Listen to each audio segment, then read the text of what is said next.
Vous écoutez Télé-Soleil, la télévision communautaire autonome de Saint-Maxime-du-Mont-Louis, en Haute-Gaspésie.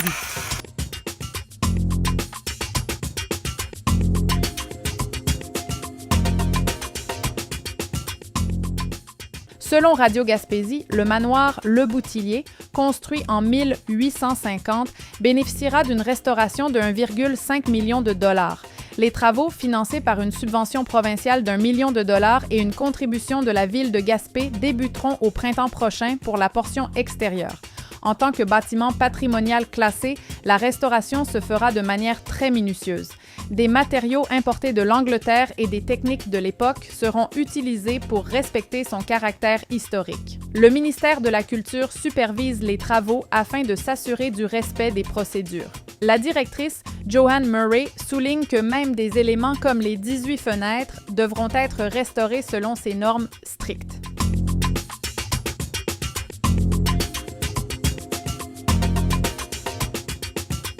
Selon Bleu FM Sainte-Anne-des-Monts, les organismes de défense des chômeurs jugent insuffisantes les nouvelles mesures fédérales d'assurance emploi.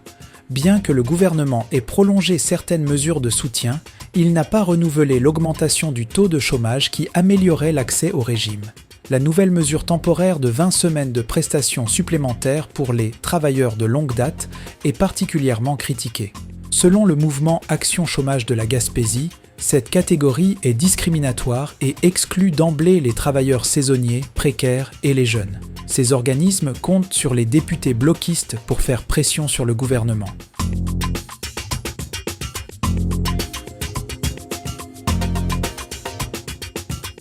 Selon Radio Gaspésie, Tourisme Gaspésie se réjouit de la nomination d'Amélie Dionne au poste de ministre du Tourisme, remplaçant Caroline Proulx. L'organisme accueille positivement cette nouvelle en raison de la connaissance de la région que possède Madame Dionne, originaire du Bas-Saint-Laurent. La directrice de Tourisme Gaspésie, Joëlle Ross, espère que cela sera bénéfique pour l'industrie touristique régionale. À 1 an des élections provinciales, la nouvelle ministre devra s'attaquer à de nombreux dossiers, incluant la mise en place de programmes d'aide pour le développement du secteur. Le défi sera de consolider l'industrie dans un contexte politique chargé.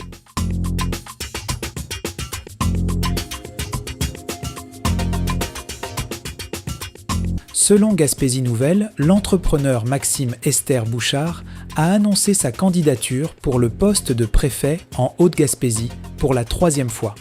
Elle propose de regrouper les villages pour former une seule MRC et de rouvrir l'ancienne route 6 pour lutter contre l'érosion côtière.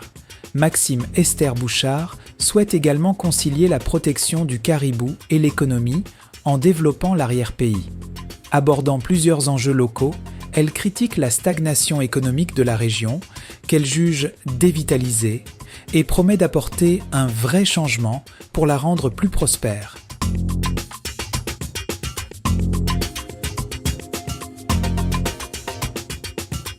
Selon Bleu FM Sainte-Anne-des-Monts, le regroupement des MRC de la Gaspésie et l'OBNLC Métis ont lancé la Société de développement de l'Est pour répondre aux besoins en logement de la région. La SDE a pour objectif de construire 300 unités par an, dont 66 logements abordables, 134 intermédiaires et 100 non subventionnés pour les industries. Le regroupement invite le gouvernement à reconnaître la SDE comme développeur qualifié. Selon le préfet Mathieu Lapointe, cette société représente une solution crédible et adaptée aux réalités locales pour assurer un accès équitable aux programmes de logement abordables.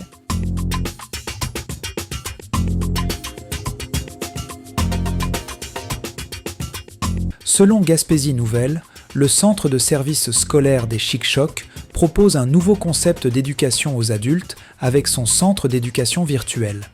Cette initiative permet de compléter son parcours secondaire le soir, entièrement en ligne. Le concept vise à faciliter la vie des étudiants qui travaillent ou ont des obligations familiales ou qui habitent loin des centres de formation traditionnels. Les cours sont accessibles de n'importe où. Un soutien pédagogique complet est assuré par des enseignants et des professionnels. L'initiative vise à bonifier l'offre de services et à rendre l'éducation plus flexible pour la population.